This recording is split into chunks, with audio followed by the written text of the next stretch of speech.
David Dupuy est chercheur à l'Institut national de la santé et de la recherche médicale, INSERM. Il a obtenu son doctorat à l'EHESS, laboratoire d'anthropologie sociale, sous la direction de Philippe Descola. Ses recherches s'appuient sur des terrains ethnographiques menés en Amérique latine et en Europe. Samedi 13 juin 2026, David Dupuy présentait à la librairie Ombre Blanche son ouvrage publié aux éditions du Seuil, intitulé « L'épreuve de l'invisible, carnet d'anthropologie psychédélique ». C'est au cœur de la forêt amazonienne, dans des centres chamaniques, que l'anthropologue a enquêté sur les usages rituels de l'ayahuasca. Il a suivi des pèlerins venus du monde entier et aux motivations multiples pour faire l'expérience de cette plante hallucinogène.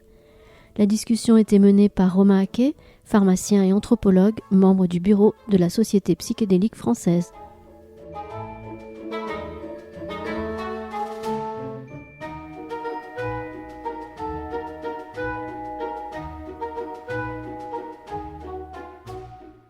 Bonjour à toutes et à tous, merci d'être venus aussi nombreux et nombreuses à cette rencontre, malgré la chaleur notamment, hein. On va pas se mentir. Je voudrais remercier en particulier évidemment David Dupuy d'être parmi nous à Toulouse aujourd'hui, d'avoir fait le déplacement. Je laisserai Romain Haquet qui va faire l'animation du jour le présenter plus longuement. Je voudrais juste dire un mot sur Romain. Romain, tu es assistant hospitalier universitaire, tu es enseignant-chercheur. Rattaché du coup, tu disais, excuse-moi, j'ai un peu oublié, en addictovigilance, c'est ça ? Voilà. Merci Romain. Et également, Romain fait partie, il est membre de la Société psychédélique française. Je crois qu'il y a plusieurs membres dans la salle aujourd'hui qui sont intéressés par le sujet. Et donc, la présentation du livre aujourd'hui, c'est celle donc, de David Dupuy, L'épreuve de l'invisible, carnet d'anthropologie psychédélique aux éditions du Seuil. Vous pouvez évidemment vous procurer le livre à l'accueil de la salle après la rencontre. Et il y aura aussi un moment d'échange après le dialogue entre Romain et David. Vous pourrez évidemment poser l'ensemble des questions. Si David, tu es d'accord, il y aura aussi une petite séance de dédicace. Bien sûr, oui. Voilà, super. Et donc je vous souhaite à toutes et à tous une belle rencontre. Merci beaucoup Maxime pour l'accueil. Merci à Ombre Blanche de mettre à disposition cette salle. Et merci d'être venus aussi nombreuses et nombreux. Donc je m'appelle Romain Haquet et je vais très rapidement parler de la Société psychédélique en 2-3 phrases. C'est une association de médiation scientifique et culturelle qui vise à parler des substances psychédéliques, mais aussi proposer à des usagers de substances psychédéliques parfois des cercles d'intégration pour parler des expériences difficiles. C'est un support pour ces personnes qui peuvent avoir traversé des espaces un peu difficiles. Il y a une antenne à Toulouse où on organise des conférences, on organise différentes rencontres. N'hésitez pas à nous contacter. Et puis on participe un petit peu à cette dynamique de renouveau d'intérêt scientifique autour des substances psychédéliques dont on va parler aujourd'hui. Donc maintenant je vais présenter David Dupuy qui est psychologue et anthropologue. Et il a fait sa thèse en anthropologie dirigé par Philippe Descola à l'EHESS, l'École des hautes études en sciences sociales de Paris. Et sa thèse d'université en anthropologie portait sur les cérémonies d'ayahuasca au Pérou, dont il va nous parler aujourd'hui. Et David également travaille à Sainte-Anne, à l'hôpital de Sainte-Anne à Paris, où il participe aux recherches qu'il y a actuellement médicales sur certaines substances psychédéliques, non pas l'ayahuasca à Paris, mais la psilocybine ou le LSD, psilocybine des champignons hallucinogènes, et le LSD, où il y a des nouvelles études qui arrivent. Je dis nouveau parce que dans les années 50-60, il y avait des études sur ces substances, et là, les études cliniques reprennent en France pour traiter différentes pathologies psychiatriques. On pourra en reparler tout à l'heure. Si vous ne l'avez pas encore acheté, ce livre, je vous le conseille fortement, évidemment, pour plusieurs raisons. Tout d'abord, pour la qualité de son écriture. Il est écrit de manière très fluide, il est très accessible. Il y a un aspect voyage personnel qu'a fait David Dupuy, où s'est rendu en Amazonie pour étudier les cérémonies d'ayahuasca. Donc on suit un petit peu ce récit de voyage, mais aussi un voyage au-delà de géographique. C'est un voyage dans des mondes invisibles, des mondes de l'ayahuasca, et donc il a cette double casquette de voyageur dans ces mondes-là. Et au-delà de l'aspect fluide et agréable à la lecture, c'est surtout extrêmement rigoureux d'un point de vue scientifique, anthropologique, et on sent qu'il y a une belle qualité, une belle rigueur scientifique, et ça fait une exception dans ce livre, parce que c'est de mon idée, c'est le seul livre qui existe en français sur ce sujet, avec une telle rigueur méthodologique. Voilà. Donc, on a la chance d'avoir David Dupuy aujourd'hui, d'avoir ce très beau livre qui vient de sortir, qui fera certainement date et qui marquera la discipline des sciences psychédéliques et puis de l'anthropologie. Donc, j'ai quelques questions à David. Tout d'abord, est-ce que tu peux nous parler de toi, de ton parcours, avant d'aborder ces thématiques autour de l'ayahuasca et des psychédéliques? Quel est ton parcours et qu'est-ce que tu as fait dans ta vie Bonjour à toutes et à tous. Merci Romain pour cette magnifique modération et le soutien de la Société psychédélique dans l'organisation de l'événement d'aujourd'hui. Merci à Ombre Blanche pour l'organisation de cet événement et puis merci à toutes et tous d'être présents. Donc voilà, moi je m'appelle David, effectivement je suis anthropologue, psychologue, je suis chercheur à l'INSERM. Et ce livre, c'est le fruit de mon travail de doctorat qui a commencé en 2011 avec une enquête qui avait débuté un peu avant. Et donc c'est un travail un petit peu au long cours de maturation de cette enquête de terrain. Et alors, moi, qu'est-ce qui m'a amené à ça? C'est que je suis arrivé à Paris au début des années 2000. J'ai grandi en Normandie. Je sais qu'il y a des Normands émigrés à Toulouse dans la salle. Voilà, j'ai grandi en Normandie et je suis arrivé à Paris au début des années 2000. Et à cette époque-là, il y avait la culture. Vous savez peut-être qu'aujourd'hui, il y avait la manifestation en soutien au mouvement des Free Party. Et à cette époque-là, en Normandie, il y avait notamment une culture des free parties très importante. Et donc, j'avais déjà vu ces substances circuler. Je voyais un petit peu ce que c'était, mais c'était dans des usages qui étaient, disons, plutôt exploratoires de ce que j'avais pu voir. Et quand je suis arrivé à Paris, j'ai commencé à rencontrer des personnes qui revenaient d'Amazonie, revenaient du Pérou, où ils étaient partis faire l'expérience de l'ayahuasca. Donc, l'usage dans un cadre ritualisé de ce breuvage, et c'était le début de ce qu'on a appelé ensuite le tourisme chamanique. Et effectivement, c'était tout à fait intriguant, les récits qui m'étaient faits. C'était des récits assez passionnants, de rituels nocturnes, avec des visions, des vomissements, des chants chamaniques, des grandes purifications, des grandes découvertes, et puis surtout des rencontres avec des êtres qui se faisaient à travers ces expériences, et des êtres qui quand même avaient cette particularité de ne pas exister dans notre société. Donc c'est-à-dire des êtres qui avaient été refoulés par la modernité au rang de superstition. On parlait d'esprits des plantes, d'anges, de démons, d'ancêtres, de personnes décédées qui étaient rencontrées dans ces expériences. Et moi, à cette époque-là, je commençais à avoir envie de faire de l'anthropologie, et ça m'a beaucoup intrigué.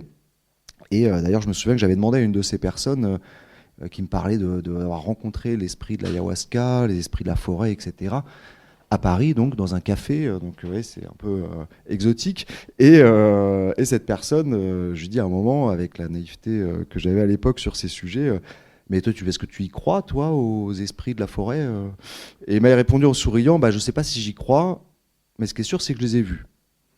Et là, j'ai compris que je ne comprenais pas, que j'étais un peu à côté avec cette histoire de croyances, que les gens auraient des croyances. Et voilà, je pense que c'est ce qui a attisé la curiosité et qui, quelque part, a initié l'enquête. C'était d'essayer de comprendre comment ces personnes socialisées dans un régime de rationalité moderne, qui était souvent sceptique à l'égard du religieux, pouvaient faire la rencontre concrète et tangible de ces entités. Or, ces personnes ne me disaient pas seulement qu'elles avaient vu ces entités, mais qu'elles avaient tissé des relations avec elles, des relations évolutives, qu'elles décrivaient souvent comme thérapeutiques, pédagogiques, et que ces relations avaient été profondément transformatrices, que ça avait littéralement changé leur vie. Beaucoup de ces personnes me disaient ça, et que c'était tout simplement l'une des expériences les plus importantes de leur vie et les plus transformatrices. Donc là, je me suis dit qu'il y avait un truc, et voilà. Et c'est comme ça que j'étais amené finalement à me dire que ça pourrait être intéressant d'enquêter là-dessus. Ok. Et pourquoi avoir choisi finalement donc on parle d'ayahuasca qui est une boisson, un breuvage, peut-être tu pourras un petit peu plus le définir ce que c'est que l'ayahuasca, qui est situé plutôt en Amazonie. Et pourquoi être allé, donc tu es allé en Amazonie péruvienne dans un centre, on peut le nommer ce centre, Taquihuasi, qui t'a accueilli pour faire ce terrain d'enquête, et pourquoi avoir choisi finalement cet environnement, ce centre, et qu'est-ce qui t'a amené à faire ce terrain plus particulièrement? Oui, alors là, c'est un peu les hasards de la vie, hein, quand on décide de se lancer sur le terrain, quand on est un jeune anthropologue. Bon, c'est une série de hasards et de déterminations qui est parfois un peu difficile à recomposer. Mais j'avais, en fait, tout simplement, à l'époque, il n'y avait pas grand-chose, en fait, parce qu'aujourd'hui, tout le monde parle des psychédéliques, on entend parler à la radio, sur les couvertures des magazines, mais à l'époque, il n'y avait rien. Et c'était Internet, bon, c'était développé, mais il n'y avait vraiment pas grand-chose. Et je me souviens qu'il y avait 2, 3 documentaires sur YouTube qui étaient dédiés à l'ayahuasca. Si on voulait savoir un peu ce que c'était que l'ayahuasca, il y avait ça. C'était pas grand-chose. Et l'un de ces documentaires était dédié à Taquihuasi, donc qui est effectivement ce centre de traitement des addictions qui a été fondé par un médecin français au début des années 90. Qui ambitionnait d'articuler biomédecine, psychothérapie et pratiques rituelles d'inspiration amazonienne, dont l'ayahuasca dans le traitement des addictions. Et il se trouve que j'ai écrit au médecin qui avait monté ce centre. Il se trouve que le hasard de la vie a fait qu'il était à Paris à ce moment-là, alors qu'il vit au Pérou. Il m'a dit oui, buvons un café demain. Et puis on s'est rencontrés, on a commencé à échanger. Et c'est là que l'idée d'enquête a commencé. Ça me semblait être une bonne institution parce que déjà à l'époque, mon espagnol n'était pas celui d'aujourd'hui. Donc j'avais appris un peu l'espagnol au lycée, mais enfin, et c'était un peu rassurant de savoir que voilà, là-bas ça parlait un peu français. Et surtout en fait, Taquihuasi c'était déjà à l'époque une institution assez centrale dans le paysage de ce qu'on a appelé plus tard le tourisme chamanique, parce que c'était une institution assez ancienne et qui avait été l'une des premières à organiser ces dispositifs dont on va parler sans doute aujourd'hui, qui sont destinés aux voyageurs internationaux qui partent au Pérou en quête de l'ayahuasca. Donc des dispositifs dont je parle dans le livre, c'est des séminaires de 2 semaines qui sont adaptés aux Occidentaux. Et voilà, et donc je suis parti sur le terrain comme ça, avec effectivement mon directeur de recherche qui m'avait dit, bon, de toute façon, c'est pas la peine de trop lire, voilà, il faut y aller, et puis voilà, il faut se laisser embarquer par le terrain, et on voit ce qui se passe. Et ça a été le point de départ, parce qu'après, comme je raconte dans le livre aussi, je suis allé travailler dans d'autres lieux, comparer les usages de l'ayahuasca dans différents endroits. Voilà. Petite question parenthèse, l'ayahuasca est une plante, un breuvage, un mélange de 2 plantes qui est autorisé au Pérou, mais interdit en France. Est-ce que c'était le cas quand tu as commencé ton enquête? C'était interdit? Oui, alors l'ayahuasca, donc c'est déjà le nom d'une plante, d'une liane, donc Banisteriopsis caapi de son petit nom latin, et c'est le nom du breuvage dont la liane est la composante principale. Et bon, sans trop rentrer dans les détails, disons que c'est mélangé le plus souvent avec une autre plante. Donc dans la région où je travaillais, notamment les feuilles de chacruna, donc cette plante qui contient du DMT, donc un diméthyltryptamine, un psychédélique très puissant, mais qui est habituellement dégradé par le système digestif quand il est consommé par voie orale. Or, dans la liane, on a des substances qui vont inhiber ce processus digestif, et on cuisine ces 2 plantes longuement pour faire une décoction qui est assez épaisse, rouge, brune, amère, et qui va créer en gros du DMT actif par voie orale. Alors après, il y a beaucoup de recettes différentes de l'ayahuasca. Il y a parfois de l'ayahuasca où il y a juste la liane. Mais disons que ce breuvage il est utilisé traditionnellement dans le cadre des chamanismes d'Amazonie occidentale à diverses fins, pour des pratiques thérapeutiques, mais aussi pour la guerre, la chasse, la sorcellerie, enfin de manière plus générale pour entrer en contact avec ce qu'on pourrait appeler le monde invisible, le monde des esprits, tisser des relations avec ces êtres et tenter d'en tirer des bénéfices, soit en général pour le collectif. Donc ça peut être des choses auxquelles on ne pense pas quand on pense au chamanisme bien souvent ici. Par exemple la chasse, aller négocier avec les esprits du gibier pour qu'ils diffusent plus de leurs petits-enfants dans la forêt, pour que la chasse soit plus giboyeuse. Voilà. Et ce breuvage, il a commencé à attirer l'intérêt des Occidentaux à partir des années 50, avec des pionniers comme William Burroughs, donc le poète qui a été vraiment l'un des premiers occidentaux de la seconde moitié du XXe siècle à aller faire l'expérience de l'ayahuasca. Et donc ça, c'est dans le cadre de la contre-culture californienne, hein, où les populations autochtones sont revalorisées, c'est-à-dire qu'on reste dans un schéma un petit peu qu'on pourrait appeler primitiviste, c'est-à-dire qu'on continue à voir ces populations comme finalement rester à un stade de développement historique qui aurait été le nôtre dans le passé. Vous voyez, ça c'est un peu le vieux schéma de l'anthropologie évolutionniste avec ce qu'on appelait à l'époque les populations primitives. Et il se trouve que dans le cadre de la contre-culture américaine, on va garder cette représentation primitiviste, mais on va l'investir d'une valence positive. C'est-à-dire qu'on va commencer à voir ces peuples comme des peuples qui auraient conservé quelque chose que nous aurions perdu, quelque chose qui serait lié notamment à la santé, à la spiritualité. Et donc il y a ce mouvement qui commence à se développer d'Européens, de Nord-Américains, qui commencent à partir en Amazonie pour aller rencontrer des populations autochtones, participer à leurs rituels à des fins thérapeutiques ou de connaissances. Et ça se développe, ce mouvement, de plus en plus, jusqu'aux années 90-2000, où là, il y a vraiment un boom qui se concentre au Pérou, autour de l'ayahuasca, et avec ce qu'on a appelé le tourisme chamanique, c'est-à-dire vraiment un secteur qui s'est développé dans la région. Et tu parles aussi dans ton livre de j'ai toujours du mal à le dire, internationalisation de l'ayahuasca. Comment est-ce que l'ayahuasca a pu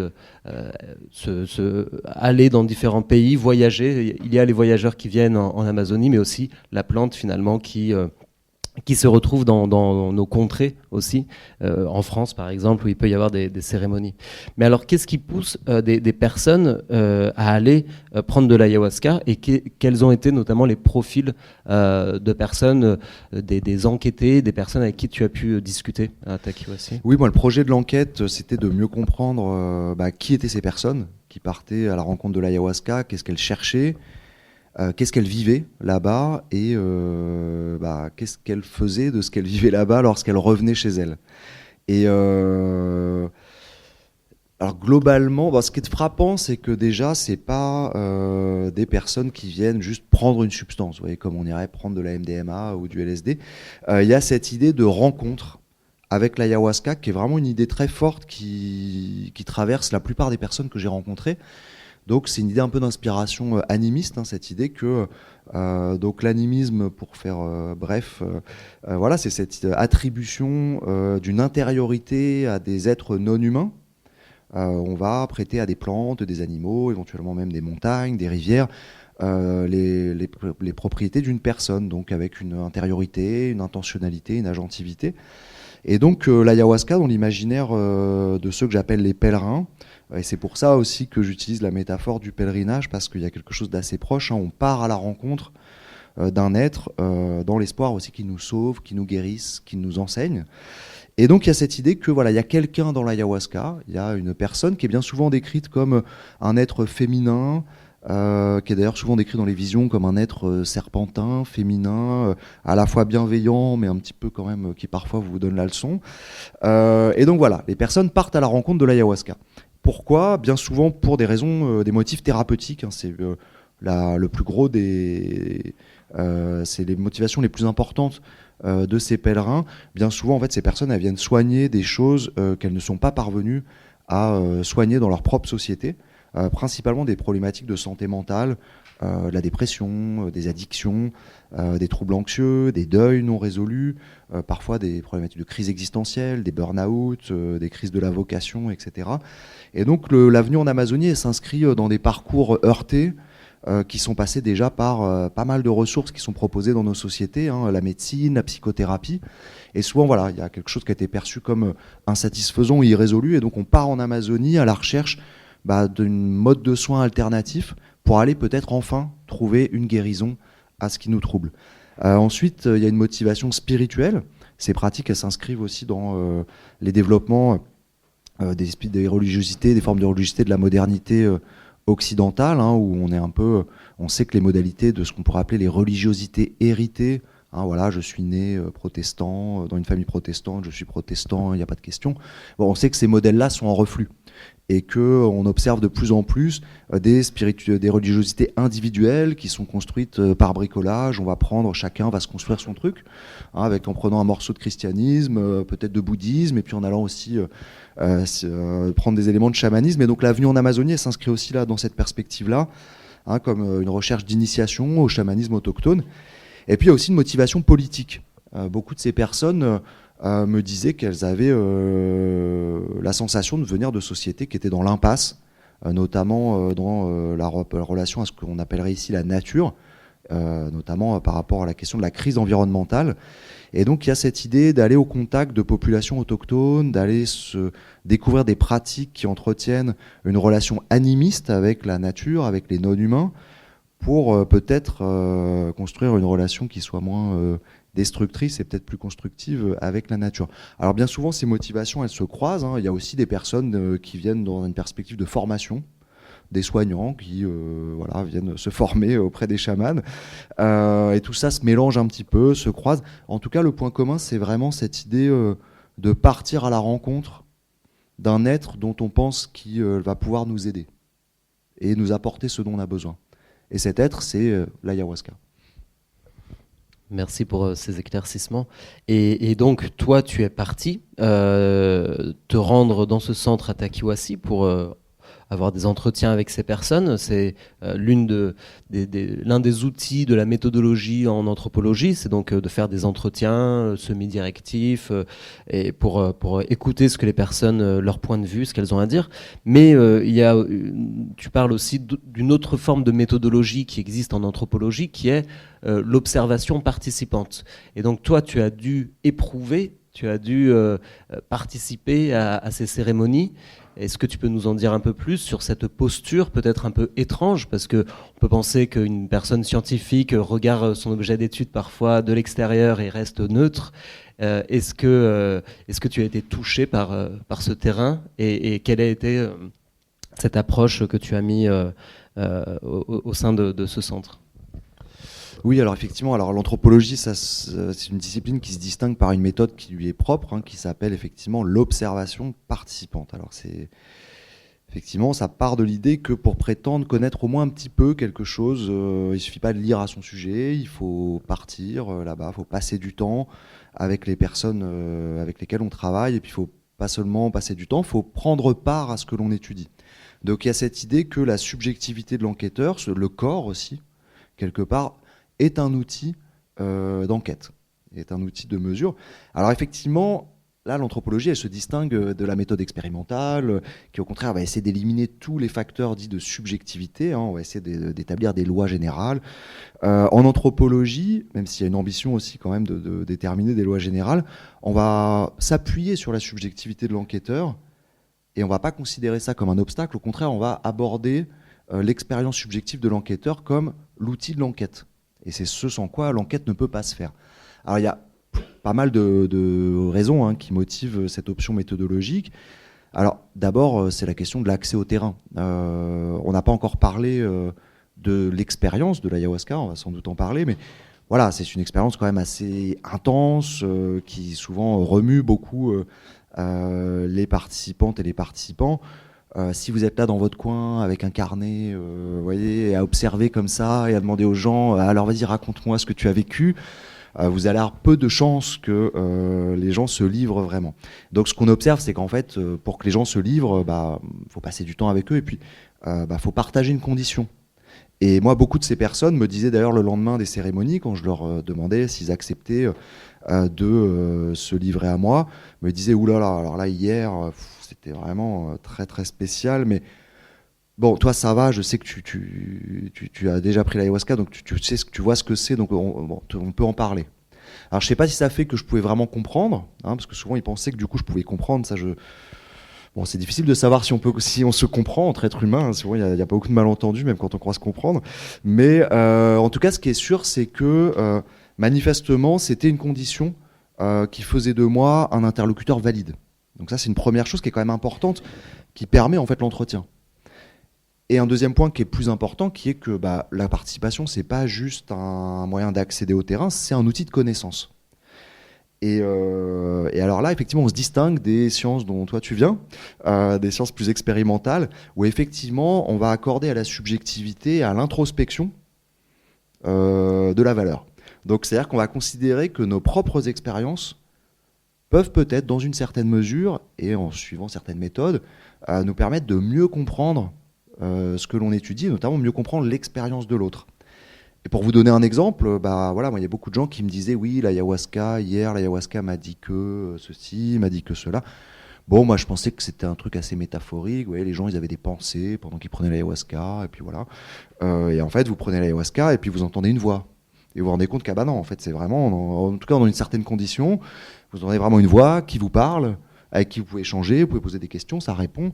Et là, d'un coup, vous voyez, vous comprenez beaucoup mieux ce que vous disent les personnes avec lesquelles vous travaillez quand vous avez fait ces expériences. Donc l'idée, c'est aussi qu'on peut croiser ces données à la première personne, dans le jargon technique, les données subjectives, avec les données qu'on collecte par l'observation, par les entretiens, pour avoir une meilleure compréhension du phénomène. Donc effectivement, j'ai fait le choix dans le livre de partager certaines de ces expériences que j'ai pu avoir avec l'ayahuasca, ce que font pas toujours les anthropologues, ça c'est marrant, il y aurait à dire là-dessus, sur le fait que l'anthropologie c'est quand même une science éminemment subjective, enfin qui accorde en tout cas à la subjectivité de l'enquêteur un rôle méthodologique central, et bien souvent quand même après coup les anthropologues cachent un peu sous le tapis leurs propres expériences, sans doute parce que voilà, ils ont peur d'être vus que par des gens comme toi comme peu scientifiques. Mais non, moi j'ai fait le choix dans le livre de faire apparaître ces expériences parce que j'avais à cœur de produire un savoir qui était situé et d'assumer ce savoir comme situé et de montrer comment ces expériences avaient façonné les questions de recherche, les hypothèses, parce que c'est comme ça que ça se passe dans l'enquête. En fait, les questions qu'on se pose aussi, les questions qui vont devenir un peu notre marotte, les questions de recherche, viennent aussi de nos propres expériences. Et voilà. Ok. Et donc, tu as pu rencontrer des entités, rencontrer l'ayahuasca.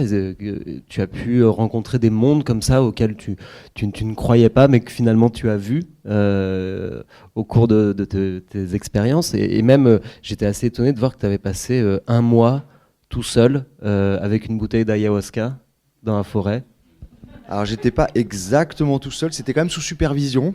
Mais oui, c'est ce qu'on appelle une diète, qui est effectivement une des modalités de prise de certaines plantes dans le travail chamanique en Amazonie. On va effectivement être isolé dans une cabane avec un régime alimentaire très minimaliste, des prohibitions relationnelles, etc. Voilà, qui visent notamment à tisser des relations avec les plantes, des relations intersubjectives. Et donc effectivement, le livre se ferme sur cette diète d'ayahuasca, donc qui a duré un mois effectivement, et qui, on y reviendra peut-être, qu'un guérisseur m'avait proposé parce que je lui posais un peu trop souvent certaines questions, et il m'a dit bon, écoute, tu vas laisser l'ayahuasca te répondre, et puis voilà.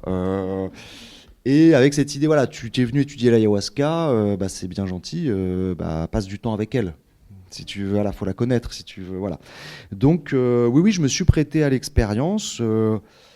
Et effectivement, étant l'enquêteur, l'anthropologue, étant un homo sapiens comme les autres, j'ai vécu des choses proches de celles des personnes avec lesquelles je travaillais.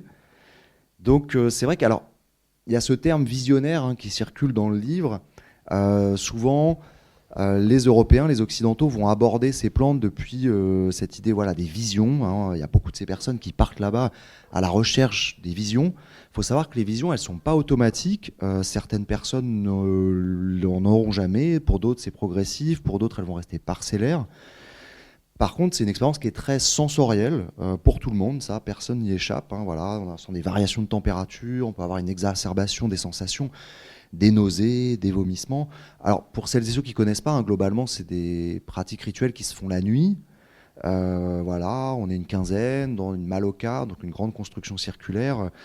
On a chacun son petit coussin, on s'assoit, son petit seau pour vomir. Et on éteint les lumières. Et là, il y a des règles, là où je travaillais, où on ne peut pas partir, à part si vraiment juste pour aller aux toilettes brièvement, si on a une urgence, mais on ne peut pas toucher les personnes qui sont à côté de nous, on ne peut pas leur parler, on ne peut pas se déplacer, on ne peut pas bouger. Donc vous voyez que on est dans le noir parce qu'il fait nuit, donc assez vite on ferme les yeux. Et là, ça va durer 6 à 8 heures. Et donc, vous voyez déjà, les modalités d'usage du psychédélique sont assez singulières. C'est-à-dire que vous prenez un psychédélique quand même très puissant et vous ne pouvez pas vous divertir, vous voyez, en regardant au moins un truc dans un coin. Voilà, vous êtes dans le noir.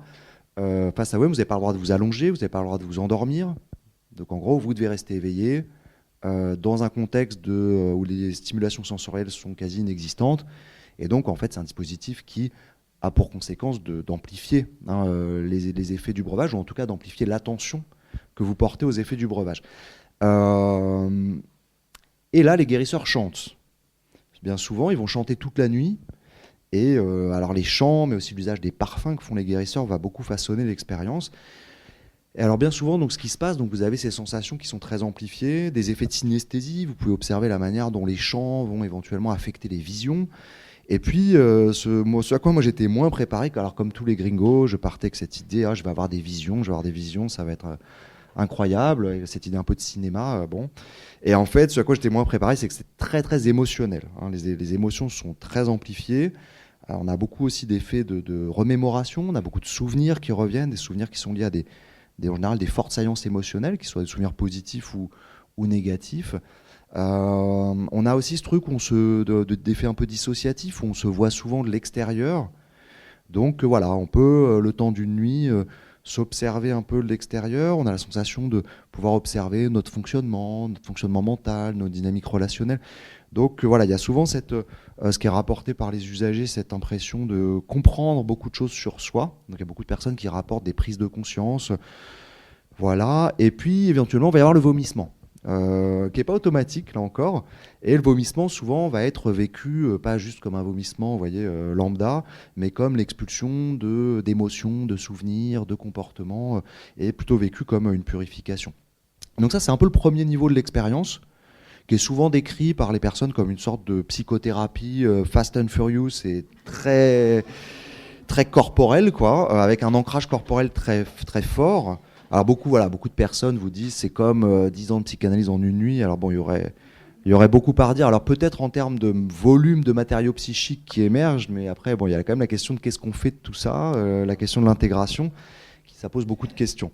En tout cas, voilà, ça c'est un premier niveau de l'expérience qui est assez compréhensible pour nous parce que c'est souvent lu en fait depuis les catégories de la psychothérapie, etc. Et puis un deuxième niveau qui est peut-être plus déroutant pour nous les modernes, qui est cette dimension relationnelle de l'expérience, où effectivement des êtres peuvent apparaître à travers les visions, mais il y a aussi des voix, donc ces êtres peuvent vous parler, vous pouvez poser des questions, ça répond, et vous n'avez pas du tout, vous voyez, l'impression de voir des éléphants roses dans les coins de manière vague, c'est des visions qui sont très consistantes. Les échanges, vous avez un sentiment de présence qui est très clair, et d'altérité, vous avez vraiment l'impression qu'il y a quelqu'un. Ça, c'est un point commun d'un point de vue phénoménologique aux expériences des participants, c'est qu'ils vous disent tous « Non, mais c'était pas moi qui dialoguais tout seul. J'avais vraiment la très très nette impression qu'il y avait quelqu'un d'autre avec lequel j'étais en train d'échanger. » Et cet autre est souvent perçu comme ayant des intentions, et souvent l'intention, dans les contextes dont on parle aujourd'hui, c'est très différent dans le cas des chamanismes autochtones, mais dans le contexte de ces Européens qui partent en Amazonie faire ces expériences, décrivent cette présence comme bien souvent voulant transformer le participant. Donc il y a souvent des invitations à changer. Et ce qui est tout à fait étonnant, c'est que c'est la cohérence de ces expériences. Bien souvent, les personnes disent mais c'est ce truc qui est beaucoup plus intelligent que moi parce que moi je voyais pas, je n'étais pas au courant de tout ça. Donc souvent les personnes et d'ailleurs cet aspect de l'expérience a des échos dans les catégories locales, puisque dans le chamanisme métis d'Amazonie péruvienne, on va souvent appeler l'ayahuasca la maestra, la maîtresse, l'enseignante. Donc il y a souvent cette idée que l'ayahuasca est souvent perçue dans ce cadre-là sous la forme d'un être féminin, serpent, végétal, vous enseigne des choses. Voilà. Et alors ce qui est très étonnant, c'est que c'est aussi la consistance de ces expériences à travers les cérémonies. Alors ça, c'est troublant parce qu'après tout, vous pourriez me dire, c'est comme dans un rêve. Dans un rêve aussi, j'ai des personnes qui me parlent, qui me disent des choses, très bien. Là, ce qui est étonnant, c'est que parfois, ces êtres, quand vous voyez les effets de l'ayahuasca descendre, vous disent, on doit y aller, à la prochaine. Et puis, vous prenez l'ayahuasca 3 jours ou 3 semaines plus tard, et les personnes, parfois, retrouvent les mêmes êtres, continuent l'échange, reprennent l'échange qu'elles avaient laissé précédemment. Et d'ailleurs, parfois, on me disait souvent que les êtres faisaient remarquer « Ah, mais tu n'as pas fait ce que je t'avais dit de faire pendant les dernières semaines, etc. » Donc vous avez aussi une récursivité de l'expérience. Donc tout ça donne une grande sensation de stabilité de ce monde, et ce qui est souvent très déroutant, parce qu'il y a vraiment la sensation de, effectivement, pas du tout délirer dans son coin, mais de découvrir un monde qui a une certaine stabilité, une certaine régularité, et dont les personnes disent qu'elles apprennent des choses. Donc un tissu relationnel qui se met en place au fur et à mesure de la consommation du breuvage. Et avant de rentrer un petit peu plus dans les grandes idées de ce livre, est-ce que tu peux nous parler du rituel et de l'aspect cérémoniel, du dispositif rituel propre à Takiwasi? Parce que ce qu'on peut comprendre dans ce livre aussi, c'est qu'en fait, il y a plusieurs types de cérémonies d'ayahuasca. Il n'y a pas qu'une seule façon homogène qui se perpétue, mais en fait, il y a plein de façons de servir et d'encadrer une cérémonie d'ayahuasca. Qu'en était-il à Takiwasi? Est-ce que tu as vu des spécificités? Oui, bien sûr. Alors, il y a beaucoup de cadres différents d'usage de l'ayahuasca, ne serait-ce que dans les contextes autochtones. On a plus de 100 peuples d'Amazonie qui font usage de l'ayahuasca, dans des cadres et dans des finalités qui sont souvent très éloignés de ceux dont on parle aujourd'hui. Par exemple, cet usage de l'ayahuasca à des fins de psychothérapie, c'est tout à fait étranger évidemment au contexte autochtone, et c'est même en un sens opposé, puisque bien souvent les Européens vont prendre l'ayahuasca pour se rencontrer eux-mêmes, pour mieux se connaître eux-mêmes, là où plus souvent dans les contextes autochtones, au contraire, on va aller prendre l'ayahuasca pour aller à la rencontre d'autres et tisser des relations avec des autres. Donc vous voyez que juste ce rapide exemple pour faire sentir quand même la singularité et des usages dont on parle aujourd'hui, et le fait qu'elles ont des coordonnées culturelles. Et alors évidemment, dans toute cette internationalisation de l'ayahuasca, il y a énormément de réinvention, de transformation des pratiques. Et alors aujourd'hui, il y a une forme de standardisation quand même, c'est-à-dire que beaucoup de centres, donc ce qu'on appelle les centres de retraite ayahuasca ou les centres chamaniques, donc ces institutions qui ont été fondées pour accueillir cette clientèle internationale partie en quête de l'ayahuasca, souvent maintenant elles proposent quand même des services assez standardisés, avec des purges, donc là c'est des plantes vomitives à des fins de purification, l'ayahuasca, des groupes de parole, des diètes, etc.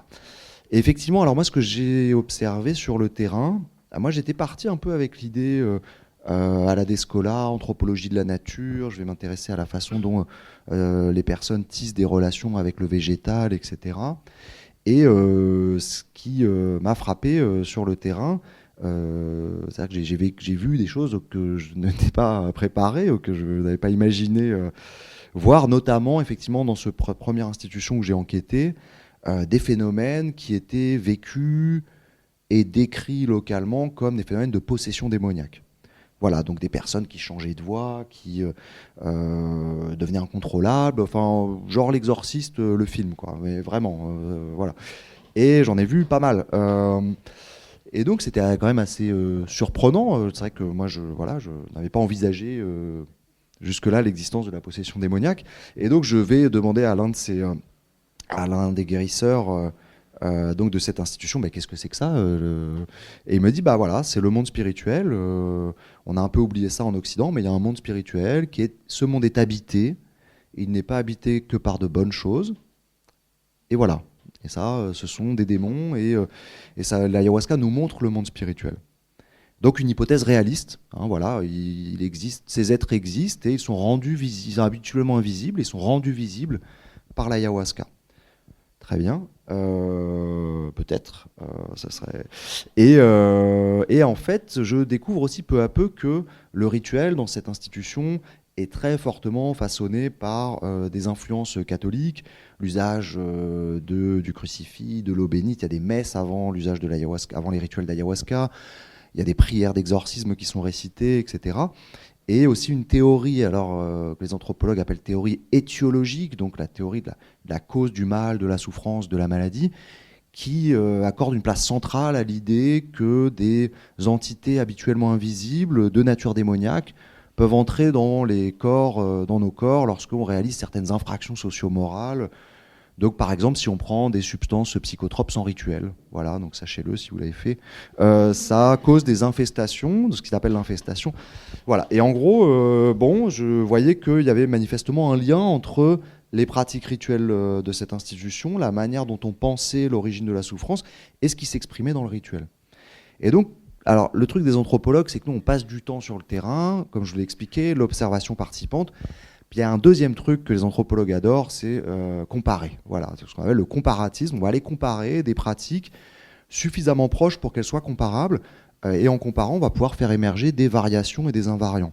Et ça permet notamment de saisir ce que les expériences doivent à leur cadre. Et donc, je suis allé, à ce moment-là, observer un petit peu d'autres rituels d'ayahuasca dans d'autres contextes, chez des guérisseurs autochtones de la région, mais aussi chez des gringos qui avaient monté leur propre centre, etc. Et là, pas de possession démoniaque. Et d'ailleurs, donc chez Winston, qui est donc un autre lieu dont on parle dans le livre, je suis un rituel, je vois quelqu'un qui s'agite, qui fait du bruit, le genre de comportement qui à Takiwasi aurait été abordé comme de la possession. Et là, je vois le guérisseur qui ne fait rien, qui attend tranquillement. Je me dis bon. Et puis au bout d'un moment, la personne faisait quand même vraiment beaucoup de bruit, ça dérangeait tout le monde. Donc il a fini par appeler son assistant, le guérisseur, et puis ils l'ont emmené. Il me dit tiens, viens avec moi, toi. Ils l'ont emmené à la rivière, ils l'ont plongé dans l'eau, et puis ils l'ont fait revenir. Il me dit tu restes là, tranquille. Et voilà, ça avait calmé la personne. Et le lendemain, je discute avec ce guérisseur, Winston, et je dis mais qu'est-ce qui s'est passé hier ? Et il me dit tu vois, l'ayahuasca, pour certaines personnes, c'est un peu trop. Lui, la prochaine fois, je lui donnerai moins. Donc, vous voyez, une explication pharmacologique qui n'a rien à voir. Et là, je dis mais bon, comment ça se fait que ailleurs, c'est vu comme de la possession ? Et lui, il se trouve qu'il connaissait bien Takiwasi puisqu'il y avait travaillé. Et il me dit oui, mais tu vois, chaque guérisseur voit selon son chemin, etc. Et en gros, il m'explique que voilà, chaque guérisseur a sa manière de faire. Et donc, à partir de cette comparaison, c'est ce qu'a tissé le fil rouge de l'enquête. C'est-à-dire que je me suis rendu compte que ces phénomènes de possession, c'était pas juste l'ayahuasca, c'était l'ayahuasca plus Takiwasi. Et là, je me suis intéressé à la manière dont les discours qui vous sont tenus sur l'expérience, les groupes de parole qui se tiennent au lendemain de l'expérience, les interactions rituelles, les cadres rituels, pouvaient façonner l'expérience, son contenu, la manière dont on l'interprète, ce que j'appelle la socialisation visionnaire dans le livre. Et voilà, à partir de là, ça a été un peu le lancement de l'enquête. Et donc, la socialisation des hallucinations ou socialisation visionnaire, c'est une grande idée, une grande thématique du livre. Et donc, ça suggère qu'il pourrait y avoir une forme de modulation, de façonnement de ce qu'on va vivre par le cadre. Et donc, un cadre ou un autre pourrait produire différents types de visions et finalement différents types d'interprétations derrière pour les usagers. Oui, tout à fait. Alors, pour celles et ceux, je sais qu'il y a des membres de la Société psychédélique dans la salle donc, qui connaissent la notion de set and setting. Donc, cette idée que les psychédéliques se distinguent au sein de la grande famille des substances psychotropes par leur très grande sensibilité au contexte d'usage. Vous voyez, si là j'ai bu un peu trop de café, si j'en bois 5 de plus, à un moment, on va être un peu tendu. Si je prends trop de Lexomil, à un moment, on va tous finir par s'endormir. Les psychédéliques, ça marche pas comme ça. C'est-à-dire que la nature de l'expérience produite par ces substances va énormément dépendre à la fois du set, de l'état d'esprit dans laquelle est la personne qui participe à cette expérience, et aussi de ce qu'on appelle le setting, c'est-à-dire le dispositif, avec qui vous le faites, dans quelle ambiance, la musique, etc. etc. Et ça, c'est quelque chose qui a été identifié assez tôt dans la recherche sur les psychédéliques, dès les années 60. Et finalement, moi, j'ai utilisé cette enquête en Amazonie et ces différents centres chamaniques, la comparaison entre ces centres, voir comment les cadres d'usage influençaient les expériences, comme une manière d'aller explorer les sous-bassements du set and setting, c'est-à-dire les leviers par lesquels les interactions sociales, les dispositifs rituels, les discours façonnaient l'expérience. Donc effectivement, ça va assez loin dans le façonnement de l'expérience, parce qu'on là, on ne parle pas juste de, vous voyez, on vous explique les choses et puis du coup, vous interprétez votre expérience comme ça. C'est aussi, le contexte va aussi influencer le contenu même de l'expérience. Moi, ce que je voyais dans Takiwasi, par exemple, c'est que les personnes qui avaient beaucoup participé au dispositif là-bas voyaient littéralement des démons. C'est pas simplement qu'on apprend Voilà, donc j'essaie un peu d'explorer cette mécanique dans le livre, de comprendre les différents leviers qui façonnent l'expérience et d'en rendre compte. Donc ça, c'est une grande idée du livre, cette socialisation des hallucinations. Et puis, il y a d'autres idées fortes, notamment le fait de vérifier et un peu dans une approche expérimentale de créer petit à petit et de vérifier l'efficacité du breuvage. Est-ce que tu peux en dire un peu plus ? Oui, alors ça c'était assez frappant, puisque bon, bien souvent... il y a une représentation dans nos sociétés des personnes qui partent en Amazonie faire ces expériences pas très sympas, voilà, comme de sortes de gogo New Age, naïfs, crédules, qui sont prêts à avaler n'importe quoi. Moi, c'est pas du tout ce que j'ai vu. Au contraire, j'ai vu des personnes qui voulaient surtout pas être des croyants. Et en fait, c'est des modernes, comme vous et moi, comme disait Bruno Latour. Moderne, tu peux préciser le terme moderne ? Est-ce que c'est un aspect historique ? Non, c'est plutôt au sens de Bruno Latour. Alors ça nous emmènera un peu loin, mais il a cette phrase qui pourrait suffire comme définition partielle pour cette discussion. Il dit, voilà, le moderne, c'est celui qui croit que les autres croient. Voilà, donc nous, vous voyez, nous on sait, voilà, la science, tout ça. Mais alors là, voilà, les peuples autochtones, dans le passé, les gens croyaient que, les peuples autochtones, eux, ils croient que, mais nous, on sait que... Voilà, ça pourrait définir la position moderne. Et donc, les personnes qui... et souvent, en fait, je voyais qu'on décrivait ces personnes qui partent en Amazonie comme des gens qui auraient échappé à la modernité, qui seraient des espèces de naïfs, crédules, prêts à accepter n'importe quelle superstition. C'est pas du tout ce que j'ai observé. Au contraire, moi j'ai vu des modernes qui mettaient systématiquement à l'épreuve ce qu'on leur disait, qui cherchaient à vérifier de manière très systématique.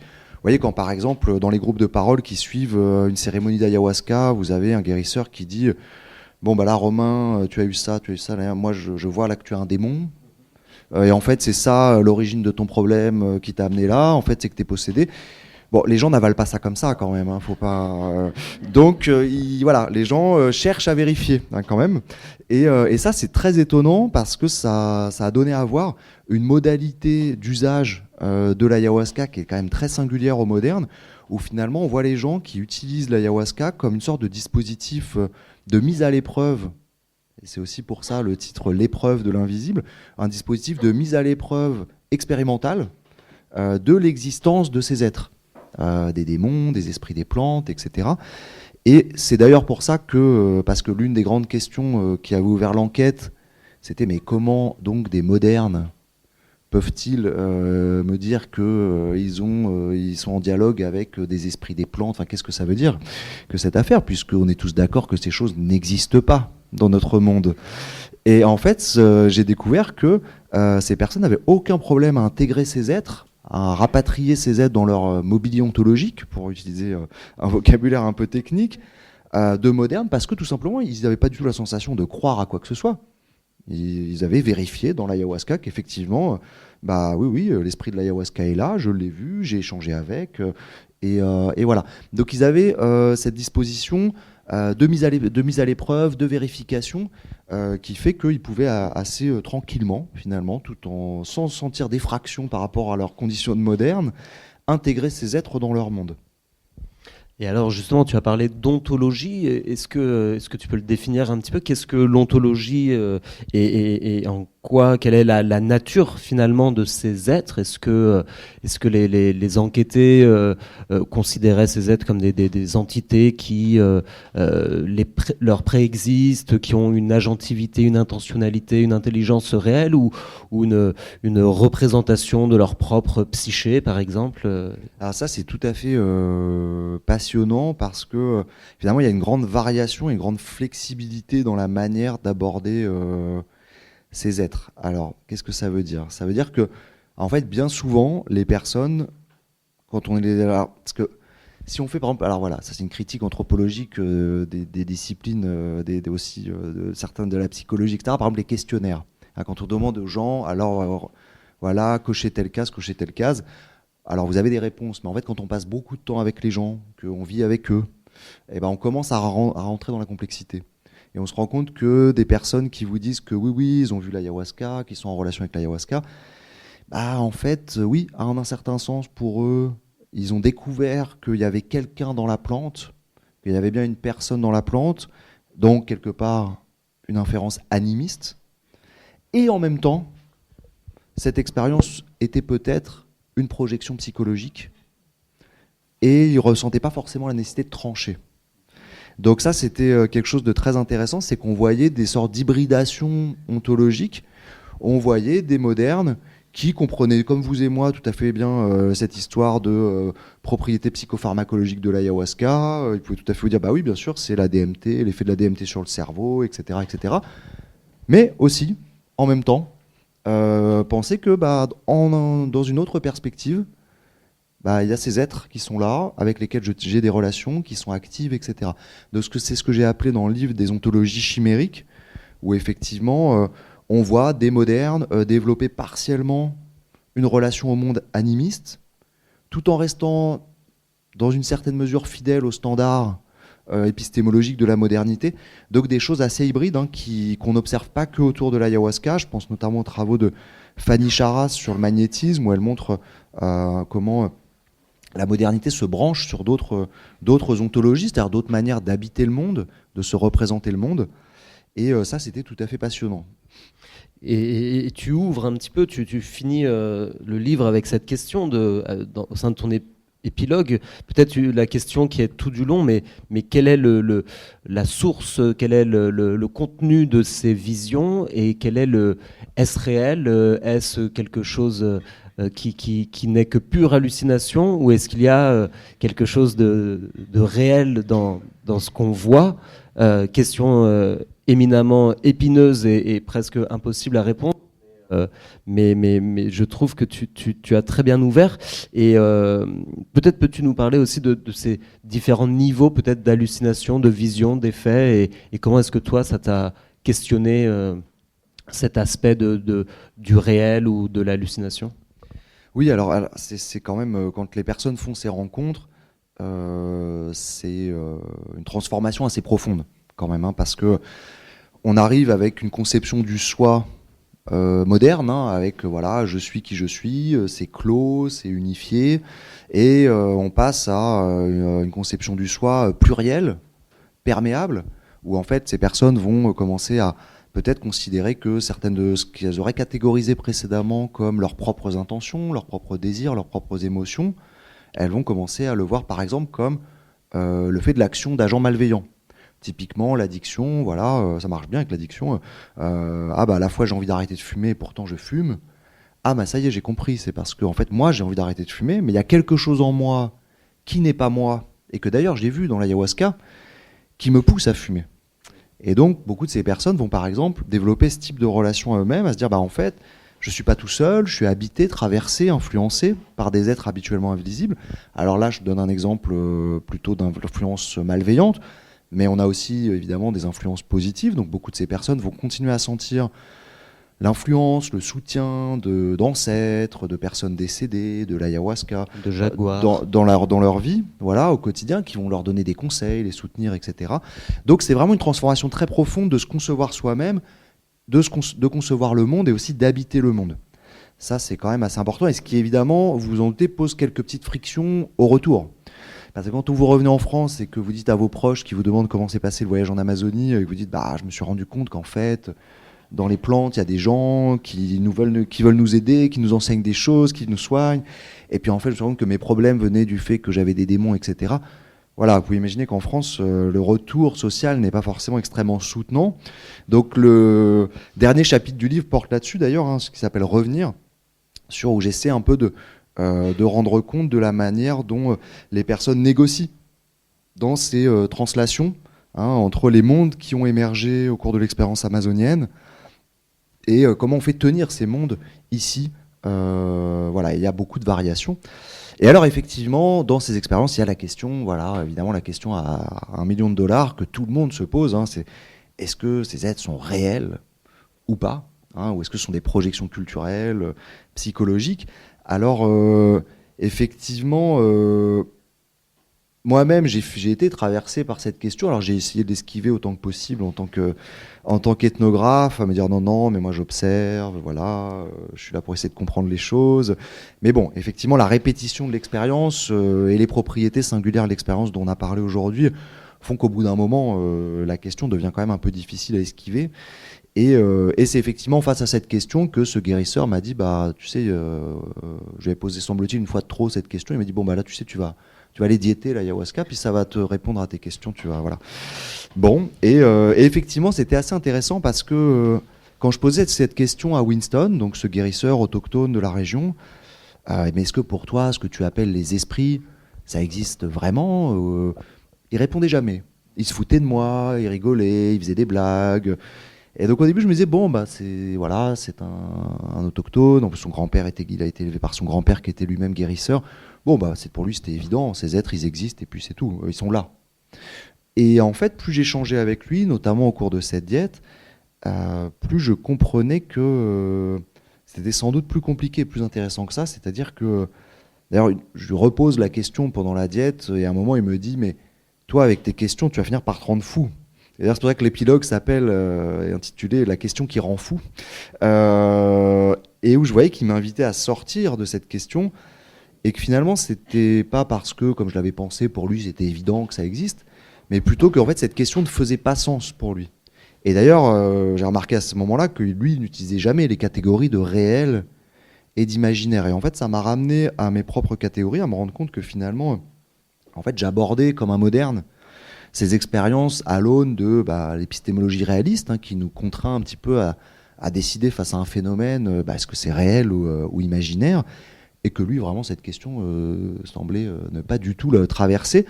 Par contre, il me posait des questions. Donc il venait me voir à peu près une fois par semaine pendant cette diète, on faisait un peu le point. Il disait pas grand-chose. Mais par contre, il me posait des questions sur le type de relation que j'entretenais avec ces êtres. Et notamment, il insistait beaucoup sur le fait de ne pas devenir la proie de ces êtres. Voilà, il me disait, voilà, tu sais, c'est bien important de s'ouvrir à l'ayahuasca, mais il ne faut pas se laisser attraper.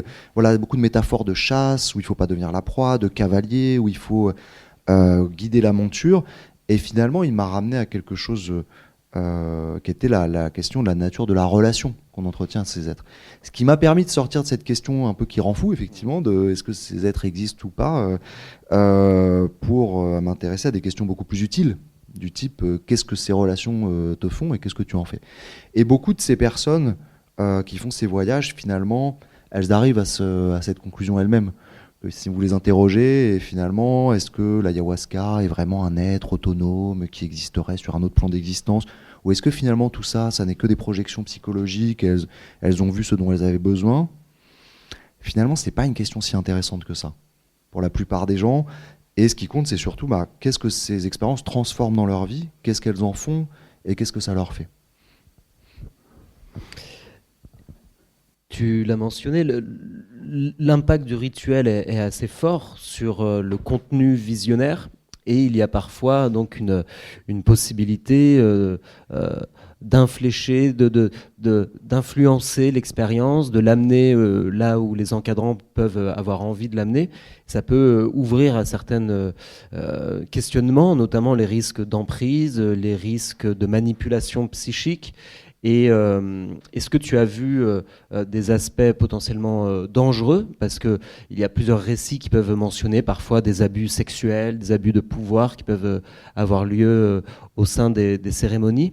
Il y a cette part de l'emprise, mais aussi ça fait écho à la Miviludes, qui est un organisme qui lutte contre les emprises sectaires.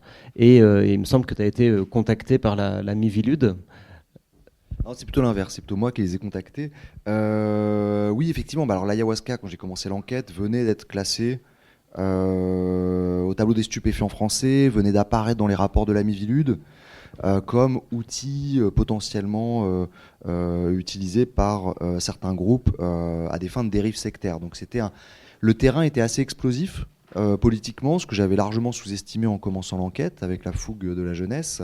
Et donc je me suis confronté quand même à effectivement un champ extrêmement clivé, très polarisé, avec d'un côté des institutions qui dénoncer des pratiques qu'elle percevait comme potentiellement dangereuses et dont il fallait protéger les citoyens, et de l'autre, des groupes qui dénonçaient une persécution de pratiques qu'elle jugeait légitimes comme des pratiques religieuses et thérapeutiques. Et dans ce cadre-là, c'est vrai que mener l'enquête comme un anthropologue, c'est-à-dire comme quelqu'un qui ne souhaite pas être recruté ni par un camp ni par l'autre, mais qui essaie de décrire et de comprendre, ça a pu être assez délicat. Donc je le raconte un peu dans le livre, comment j'ai pu tour à tour être perçu comme soit un agent d'une secte hallucinogène infiltré au sein de l'université, soit au contraire un agent caché de la Miviludes qui visait à dénoncer ces pratiques. Voilà, bon, comme me l'avait dit mon directeur de recherche, si finalement les deux camps sont déçus par ton travail, sans doute que c'est que tu as bien travaillé. Voilà. Et donc c'est vrai que c'était un sujet sur lequel ça a été difficile d'enquêter, avec beaucoup de tensions politiques et qui était basé sur beaucoup de malentendus en fait, sur ce qu'est une enquête anthropologique, sur les modalités, les manières de la conduire, notamment la place de l'observation participante dans ces enquêtes, et sur à quoi aussi peut servir les résultats d'une enquête anthropologique. Avant de passer aux questions du public, j'ai une petite question, parce que je pense qu'on a dû bien parler déjà. Mais très rapidement, est-ce que tu peux juste conclure sur l'aspect plus actuel, avec notamment les recherches médicales, et en quoi est-ce que ce travail que tu as mené peut avoir un impact potentiel sur les recherches à venir et celles qui sont en cours en France aujourd'hui ? Oui, alors on est effectivement, depuis que j'ai mené cette enquête, le champ a énormément évolué avec les essais cliniques qui ont débuté aux États-Unis au début des années 2000, qui sont ensuite développés au Royaume-Uni, dans d'autres pays. Aujourd'hui, on a une situation où les psychédéliques sont en usage en Australie, par exemple, sont de pratique courante en Suisse. Il y a des essais cliniques qui sont menés en France, à Paris, à Nîmes. On teste ces substances dans les traitements de santé mentale pour notamment la dépression, l'addiction, le trouble anxieux.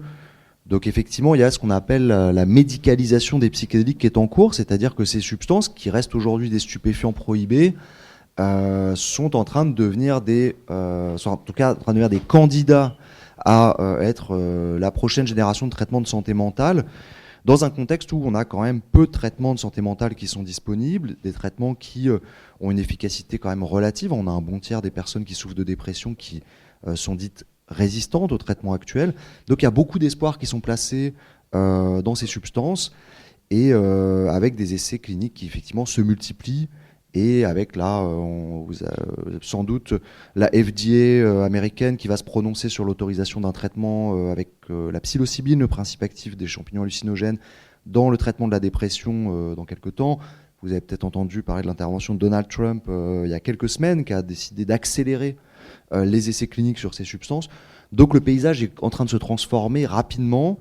Il va y avoir une requalification du statut social de ces substances qui est en cours. Alors, en médicaments, sans doute, il y aura peut-être d'autres régimes qui se développeront.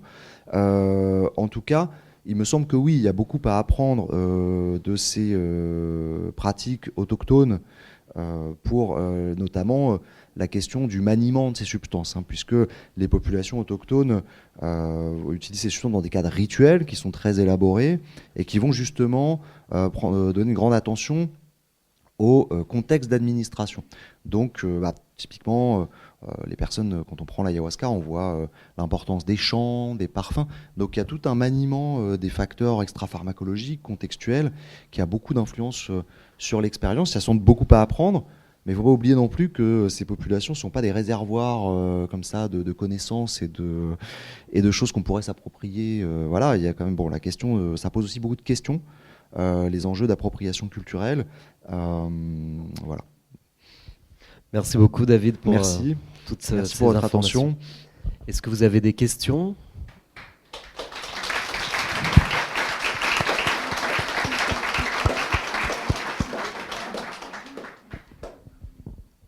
Merci beaucoup, c'était super intéressant. Moi, j'ai 4 questions à vous poser. Et si ça fait trop, peut-être on n'en répond qu'à une. Mais peut-être qu'on commence par une. Ok, je vais essayer de prendre la plus intéressante alors. Voilà, c'est une bonne idée, ça. Par rapport à ce qu'on a dit à la fin, je sais qu'aujourd'hui, il y a des recherches qui sont faites par rapport à trouver des psychédéliques qui n'amèneraient pas de dimension de trip, de dimension de spirituelle. Par rapport à vous, votre expérience avec les autochtones, comment est-ce que vous envisagez ces nouveaux produits? Est-ce que c'est quelque chose qui fait sens à vos yeux de... Oui, c'est vrai qu'alors il y a beaucoup d'activités sur ce secteur de la recherche pharma, ce qu'on appelle des psychoplastogènes, donc des substances psychédéliques dont on essaie d'enlever les propriétés, les effets qu'ils ont sur subjectifs. Donc en gros, des psychédéliques qui auraient les effets neuropharmacologiques des psychédéliques, mais sans produire d'effets hallucinogènes, etc. Alors ça pose beaucoup de questions, puisque beaucoup de personnes, justement, vous disent que ce sont précisément ces effets subjectifs qui sont au cœur de l'efficacité thérapeutique. On a parlé aujourd'hui notamment de ces relations qui se tissent dans les expériences. Après, il faut voir qu'on n'a pas vraiment de données. On ne sait pas du tout, pour l'instant, qu'est-ce qui est vraiment le plus efficace, le plus thérapeutique des psychoplastogènes ou des psychédéliques classiques. D'ailleurs, il y a des études en préparation là-dessus qui vont viser à comparer l'effet de psychédéliques et de psychoplastogènes pour la même indication. Donc à voir, je pense qu'on manque de données pour répondre à votre question. Et le fait est aussi que quand même, les effets subjectifs des psychédéliques, je pense qu'on l'a entrevu aujourd'hui, c'est pas de la blague quand même, hein. Ça secoue, ça peut déstabiliser certaines personnes, ça peut susciter énormément d'angoisse et même des déstabilisations éventuellement plus importantes. Et donc on a beaucoup de gens qui en fait ne souhaitent pas prendre de psychédéliques pour cette raison-là. Et si effectivement il s'avérait que les psychoplastogènes avaient les bénéfices sur les troubles anxieux, la dépression qu'ont les psychédéliques sans avoir d'effets subjectifs type psychédélique, ça serait quand même une option intéressante pour soulager ces personnes. Oui, bonjour et merci beaucoup pour cette ouverture académique, ce qui est quand même très courageux de votre part et bravo. Moi j'ai une question assez pratique. Que j'avais posé d'ailleurs à un guérisseur, mais alors plutôt en Équateur, parce qu'effectivement, que vous avez expliqué en fonction des pays et des WASI, les pratiques sont quand même un peu différentes. Comment les guérisseurs ont trouvé à l'origine à associer ces deux plantes, la liane et donc la plante, et depuis quand ça a pu débuter? Est-ce que vous avez une information à ce sujet? Oui, alors l'origine de l'ayahuasca, la datation de l'ayahuasca, ça suscite beaucoup de questions, de fantasmes aussi. On voit partout depuis des millénaires, bientôt depuis 3 millions d'années, voilà, l'ayahuasca est utilisée en Amazonie. En sachant que voilà, il y a des groupes autochtones qui se mettent à utiliser de l'ayahuasca depuis peu de temps, alors qu'ils n'en faisaient pas usage, notamment pour proposer des pratiques rituelles aux voyageurs internationaux, et qui développent ce discours de dire voilà, c'est une longue tradition. Voilà. Donc voilà, les informations peuvent être à prendre avec des pincettes. Ce qu'on sait d'un point de vue solide scientifique, c'est que l'ayahuasca est utilisée depuis au moins 300 ans. Les premiers récits d'explorateurs, de missionnaires qui évoquent l'existence de l'ayahuasca, c'est au XVIIIe siècle. Après, on a d'autres éléments de type archéologique qui suggèrent un usage plus ancien, mais qui sont beaucoup plus difficiles à interpréter comme prouvant vraiment l'usage de l'ayahuasca en soi. Donc au moins 300 ans, sans doute plus. On ne sait pas vraiment dans quelle mesure ce plus pour l'instant. Et alors l'origine du mélange ayahuasca, parce que c'est vrai que c'est tout à fait étonnant quand même de trouver dans la forêt amazonienne et l'immensité, l'infinité d'espèces végétales, ce match entre deux plantes qui donne effectivement un breuvage visionnaire efficace. Alors pareil, là on est un peu réduit à des conjectures, mais semble-t-il la pratique de l'usage de l'ayahuasca serait née donc au nord du Pérou, à la frontière Équateur Pérou-Colombie.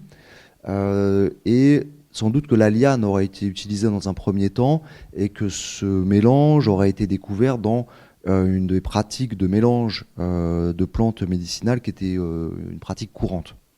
Et ensuite, de cette région, ce serait diffusé à partir notamment des missions jésuites, dans le cadre de la colonisation, puis ensuite du boom du caoutchouc avec la colonisation.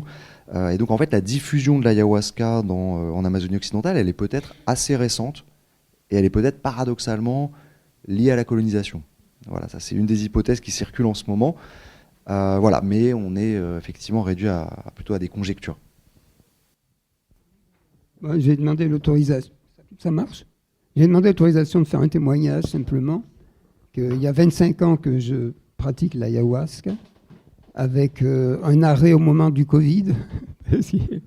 Et déjà, il y a une chose, c'est qu'il n'y a pas d'addiction. Hein, c'est intéressant, on peut s'arrêter du jour au lendemain, il n'y a aucune addiction. Et le témoignage, c'est que dans les usages métis de l'ayahuasca, je suis philosophe de formation, on a fait un travail de recherche philosophique avec des amis en situation d'ayahuasca, hein, dans un rituel ayahuasquero. Et le thème de la recherche, c'était qui est l'éducateur ou l'éducatrice, comment on dit en français, ambientaliste, écologique, hein, ouais, environnemental. Donc on a demandé à l'ayahuasca de nous enseigner qui était l'éducateur ambiental. Alors c'est intéressant parce que les amis qui ont demandé cette session d'ayahuasca, eux-mêmes, il y en a un, il est professeur à l'université d'éducation et sa compagne était étudiante. Et puis il y avait un groupe d'amis aussi. Et on a publié un livre en accès à Internet, hein, par une université brésilienne en portugais. Mais donc, on a fait une recherche philosophique en situation de trance ayahuasquero. Et ça, je ne sais pas si l'université française accepterait cela comme thèse de doctorat. Bon, c'est juste un témoignage. Merci. Ah si, c'est juste une chose. Merci beaucoup parce que, comme praticien de l'ayahuasca, j'ai trouvé excellent votre présentation. Excellente. Merci. Merci. Bonjour David. J'ai vu que tu fais un peu la tournée de France pour faire découvrir et faire des conférences sur ton livre. J'imagine que tu dois avoir un public assez hétéroclite à l'image de ce qu'on a aujourd'hui. Quelle est ta vision d'anthropologue sur la diversité de l'auditoire qui s'intéresse à ton travail ? Bah écoute, je pourrais t'en dire plus dans quelques temps. Je le découvre progressivement. Mais effectivement, c'est assez intéressant de voir qu'il y a des communautés qui s'intéressent aux psychédéliques dans toutes les grandes villes de France. En fait, ça c'est ce que je découvre, notamment les antennes de la Société psychédélique française. Et avec des personnes qui, effectivement, il y a des personnes qui viennent me voir, comme le monsieur qui vient de prendre la parole, dont on découvre que ça fait des années, voire des décennies, qui travaille dans son coin sur ces questions-là, dans son coin en collaborant avec d'autres personnes. Et effectivement, ça paraît être un sujet un peu atypique ou niche, mais c'est vrai qu'en fait, on se rend compte qu'il y a pas mal de gens qui enquêtent à leur manière, de diverses manières, depuis un moment sur ces choses-là. Ça, c'est assez marrant à voir. Et de voir aussi comment chacun développe son propre modèle explicatif, ses propres hypothèses. Ça, c'est un des trucs intéressants aussi, je trouve, de l'ayahuasca, en tout cas de l'effet que ça fait au moderne, c'est que ça pose beaucoup de questions, ça suscite une sensation de mystère très puissant, et ça fait beaucoup réfléchir, et ça donne beaucoup envie d'essayer de comprendre. Voilà. Et donc, je vois des artistes dont ça a influencé l'art, des chercheurs dont ça a influencé le travail, mais ça laisse rarement indifférent. Oui. Bonsoir, merci beaucoup, c'était très intéressant donc votre témoignage et le témoignage aussi de monsieur qui sait où se fournir. Ma question pour vous, c'était comment vous envisagez la suite de vos recherches par rapport à ce que vous venez de faire. Est-ce que vous envisagez de revenir au Pérou? Est-ce que, je sais pas, faire des cérémonies dans votre jardin, que sais-je? Alors non, j'ai pas prévu de faire des cérémonies dans mon jardin. Non, là, maintenant, je m'intéresse donc à ce dont on a parlé en clôture de discussion, c'est-à-dire à la question de la médicalisation des psychédéliques. Donc là, je m'intéresse à l'insertion de ces substances dans les dispositifs médicaux, dans la pratique de la psychiatrie. et de la manière dont l'insertion de ces substances dans la pratique psychiatrique va transformer éventuellement les normes de santé mentale, la pratique psychiatrique. Voilà, ça c'est un petit peu la suite de l'enquête, parce que finalement c'est sa suite assez naturelle, hein. Le travail sur l'ayahuasca était un premier mouvement d'une recherche sur la globalisation de ces substances et la manière dont les sociétés modernes, occidentales, les rencontrent. Et effectivement, depuis, il y a eu ce mouvement de médicalisation, qui est un peu la seconde grande étape de cette rencontre. Et voilà, je pense que... Enfin, c'est en cours même, donc, voilà, je suis en train de travailler là-dessus maintenant. Merci. Bonjour. Ma question, c'est très pratique. Voilà, parce que moi, je suis décidée à connaître l'ayahuasca. Je connais beaucoup de gens qui sont expérimentés comme vous. Si bien, elle n'explique pas comme vous, parce que ce sont des gens qui vivent les situations et ne sont pas anthropologues et ne sont pas français. Parce que je pense que la cosmovision de la vie, c'est une chose que, vous comme anthropologue, vous le savez. Parce que, par exemple, quand vous parlez d'être, par rapport à votre expérience même, vous parlez d'être, et comme je n'ai pas goûté, je ne peux pas dire « Ah non, ce n'est pas des êtres. Ce n'est pas des êtres qui ne sont pas là, qui courent, je ne sais pas, 4 pas, aucune idée. » Parce que je n'ai pas goûté pour l'instant. Et c'est vrai que j'ai trop envie, mais je perds. Je perds parce que ma cosmovision, c'est un peu différent à beaucoup. Et ma personnalité, par exemple, j'ai pris des cannabis à 30 ans, parce que je ne voulais pas, jamais j'ai voulu. Et à 30 ans, j'ai fumé et j'ai eu des hallucinations mais impressionnantes. J'étais 3 jours, je fumais qu'un petit truc. Hein, j'ai eu des voyages impressionnants. Je me dis, voilà, si je prends la ayahuasca, où je vais aller, je perds. Hein. Honnêtement, je perds parce que c'est pas le peur de trouver un diable. Je suis agnostique, donc je pense pas que les gens voient des diables vraiment. Je pense que c'est tout ça, quand vous racontez, j'imagine un peu. Et j'ai fait une comparaison avec les rêves. Hein. Je rêve beaucoup de cinéma, voilà. Et donc, je me dis, qu'est-ce que je vais trouver? J'ai envie, mais je perds. Et la question, c'est ces centres où vous l'avez fait, qui finalement, c'est très suivi, parce que je pourrais au Brésil, j'ai des amis, j'ai au Pérou, etc. Mais je suis méfiante aussi, je suis rationaliste aussi. Et donc, ces centres où vous l'avez fait, c'est un centre français qui est expérimental, ou n'importe quelle personne, elle peut aller, il faut, accomplir certains critères, je ne sais pas, etc., etc. Voilà, ça c'est une question nette et précise. Et l'autre, une petite chose, et pas plus. Et alors, par contre, par rapport à l'effet d'être, je me disais un peu, et je pensais un peu à les Celtes, à les Écossais, qu'eux sont aussi voilà, il a des visions, je ne me souviens pas à ce moment comment s'appelle sa cosmovision, mais je ne sais pas comment expliquer, mais par exemple, les plantes, c'est pas, je pense, que les gens qui font l'expérience même, ils vont voir des esprits de plantes. C'est dans la symbologie culturelle de chacun, non? Une chose comme ça. Voilà. Alors, effectivement, il y a 2 types de visions. Donc, je travaille aussi là-dessus dans le livre. Effectivement, il y a une part de l'expérience qui semble-t-il, est transculturelle, qui traverse les individus, les cultures et les cadres d'usage. Notamment ces compositions géométriques qui se dessinent en couleurs iridescentes, qui vont composer des fractales complexes, etc. Ça, manifeste, dans tous les contextes que j'ai observés, on me rapportait ces formes-là. Donc manifestement, il y a certains éléments transculturels, donc j'essaie d'en rendre compte dans le livre, notamment en évoquant certains travaux neuropsychologiques. Mais il y a aussi toute une partie de l'expérience, et là notamment la dimension plus figurative, donc quand à partir de ces formes géométriques, on va avoir des êtres qui vont apparaître, des figures qui évoluent dans des paysages, des architectures, etc. Et là, manifestement, le façonnement culturel de l'expérience, le lieu où vous le prenez, ce qu'on vous a dit avant, etc., va beaucoup plus fortement façonner cette dimension de l'expérience. Donc effectivement, il ne s'agit pas de dire que tout est culturel ou que tout est une sorte d'automatisme biologique. Ce que j'essaie de montrer dans le livre, c'est qu'il y a une articulation fine et complexe, et d'ailleurs en bonne partie indécidable, entre une pluralité de facteurs, des facteurs culturels, des facteurs interactionnels, des facteurs biologiques, des facteurs psychologiques. Et j'essaie un peu de penser l'articulation de ces différents facteurs.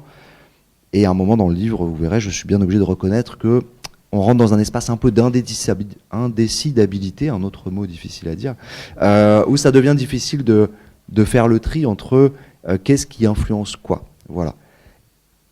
Merci. Bonsoir et merci pour cette intervention. Je me posais une question. Vous avez parlé de Bruno Latour tout à l'heure qui enjoignait finalement d'attribuer un statut juridique à des entités non humaines. Je me demandais si cette expérience, pour vous ou pour les personnes avec qui vous avez été en contact, avait une dimension politique, si elles en tiraient une conclusion en considérant que des entités non humaines sont aussi des personnes.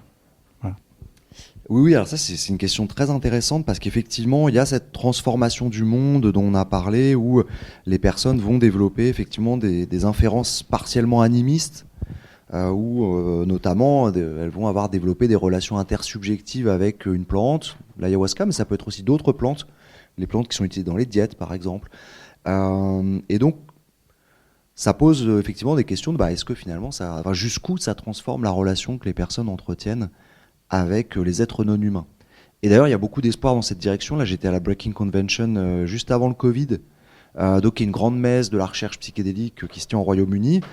Et il y avait une des cofondatrices du mouvement Extinction Rébellion qui invitait à la désobéissance civile psychédélique. Voilà, on va donner des psychédéliques à tout le monde, il faut absolument en prendre, donnez-en à tous les gens que vous connaissez, parce qu'il y avait cette idée que les psychédéliques vont transformer votre relation à la nature, et par là peut-être qu'on pourrait créer un effet qui, par domino, effet de domino, peut-être trouver une issue à la crise écologique. Bon.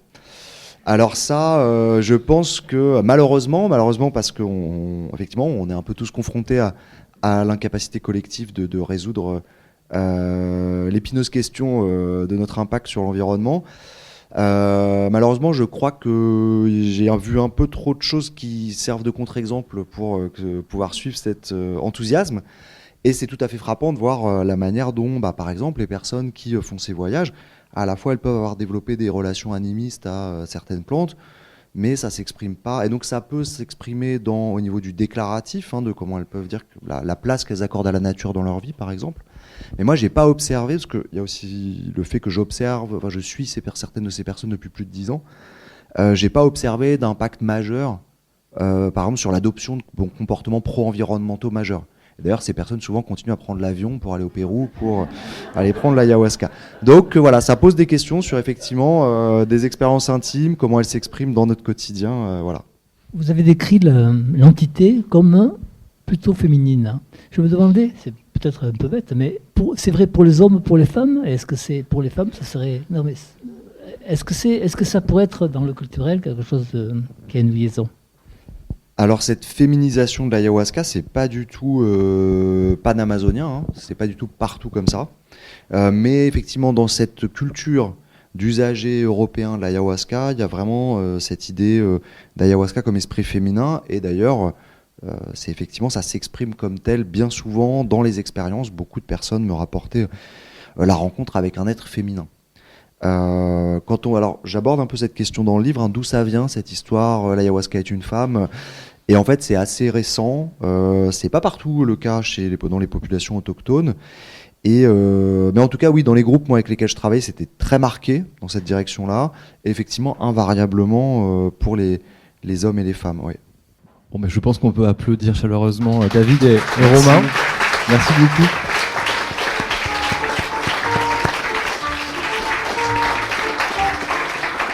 Vous avez pu écouter David Dupuis à la librairie Ombre Blanche pour la parution de son ouvrage L'épreuve de l'invisible, carnet d'anthropologie psychédélique, aux éditions du Seuil, lors d'une rencontre enregistrée le 13 juin 2026 et réalisée mise en onde par Radio en partenariat avec Radio Plus et Radio Terre.